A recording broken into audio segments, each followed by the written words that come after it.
Guys, Southeast Softwash doing a little update video on our truck setup. I had a lot of comments asking for updates and just kind of changed a few things, so I want to let you guys see what we're running with. Still basically the same setup, just some minor changes here. We did replace this, I had a 2x8 or 2x10 sitting here, and we got a stainless steel plate. That just looks a little bit better. Same hose reels. I do probably need to change these out. They're getting kind of rusty, so unless you go for the Titan stainless steel hose reels, these cheaper ones are going to rust on you. The Titans are very expensive though, so if we change them, I'm probably going to wait till I can get a couple of Titan reels. They do look really nice. We did get some new hose on here. This is the Curitech 1/2 inch. I've got about 150 feet on each of these reels, and that's plenty for most jobs to even park curbside and get to a roof. Or like my house here, I can get all the way around my house with the truck in one spot. So I find that 150 feet is about right. The pumps can handle that distance, and then you don't seem to lose any pressure at the nozzle. Coming back here, one thing we did change in my last video, I had the pressure washer sitting on the tailgate because I was waiting to have this little shelf fabricated up. So we did get that installed, and it works good. Of course, this stuff's going to be exposed to the weather, so it rusts fairly quickly, but this is a pretty thick piece of plate. It's not going anywhere. It just it could look a little better.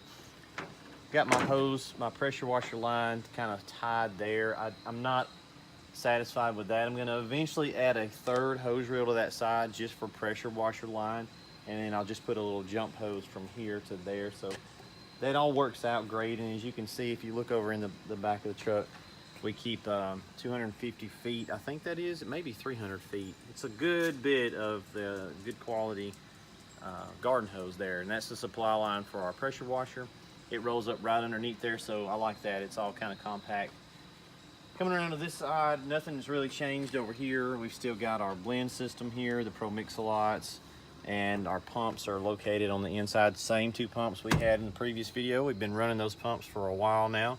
The key to pump longevity is to rinse them out. So I rinse at every job.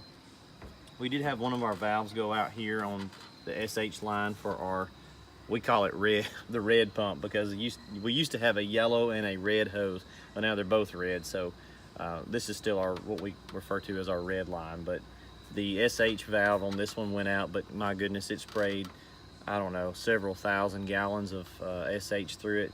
So you can just feel when you're turning it, it's not actually turning the valve. I've got a replacement valve for that is on the way. We're gonna go ahead and change that one and this one out. Of course, the other two, they're just spraying water and soap, so our surfactant. There's really not much corrosion happening here, but 10 bucks, easy fix, takes about 10 minutes. I think that's about all that's changed. Same battery, same charger.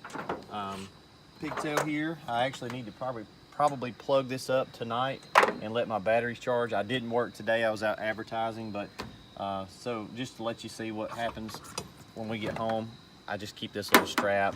Got a little box to keep the battery charger out of the weather. I can't remember if I showed this in the other video or not, but dual battery charger. So plug it up, LCD screen lights up, tells me what percent my batteries are on. The batteries are inside this box, and I just hit charge, and it'll charge both of my batteries overnight.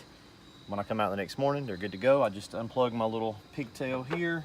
I just kind of got it tucked behind the cab there, and we're ready to go. We'll spray all day. Usually run them down to about 50%, so they never really, I've never gotten the batteries depleted enough during a day that I noticed a performance difference, so that's good. Still got plenty of spray time left in those batteries.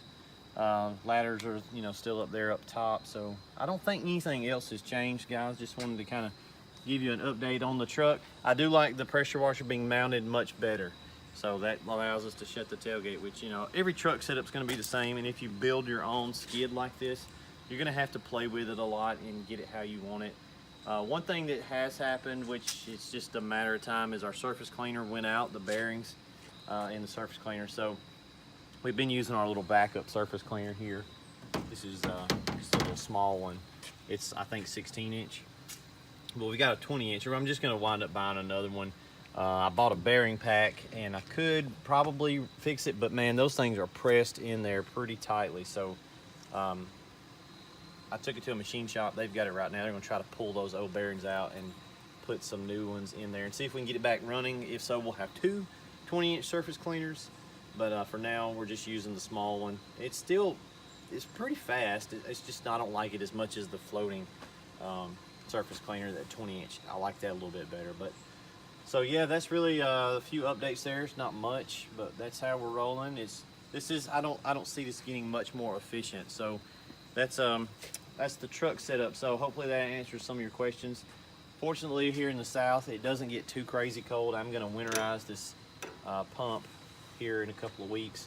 One trick for that, they make a little can of pressure washer pump saver for the winter. Thread it on right here, press the trigger on top, it's an aerosol can, and it shoots out the top of the pump, and that's just an antifreeze for the pump. So I'll kind of watch the weather and winterize it every chance I get when I know it's going to be cold. My water tank's in the back, as well as the SH really doesn't freeze, so you don't have to worry about it that much. But definitely on the water lines and the surfactant tank, what I like to do is put a little bit of windshield washer fluid in there. That's a trick for you.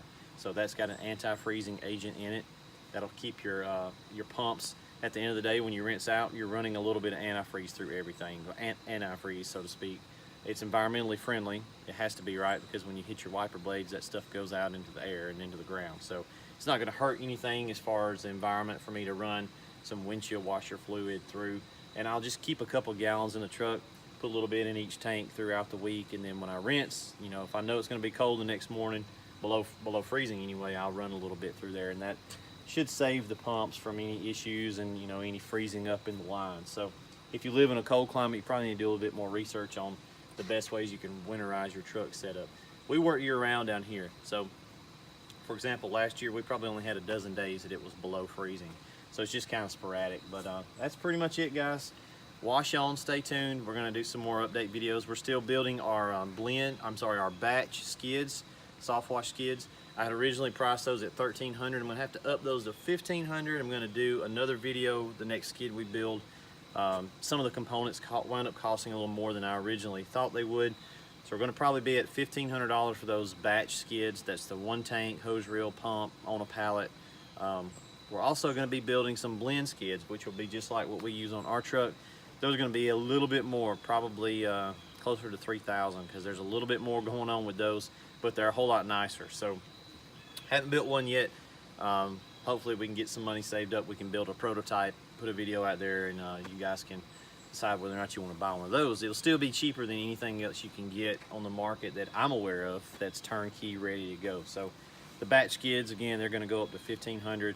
Sorry about the, you know, I hate to change my prices on them, but I have to make enough on them to justify it. The tanks wound up costing us a little bit more than I thought, and some of the other stuff, you know, so I'm going to up it $200 just so I'm actually making enough to fool with doing them. But we've sold 3 so far, so that's it. I think that's all I wanted to cover, so stay tuned. Keep watching, guys. Have a good one.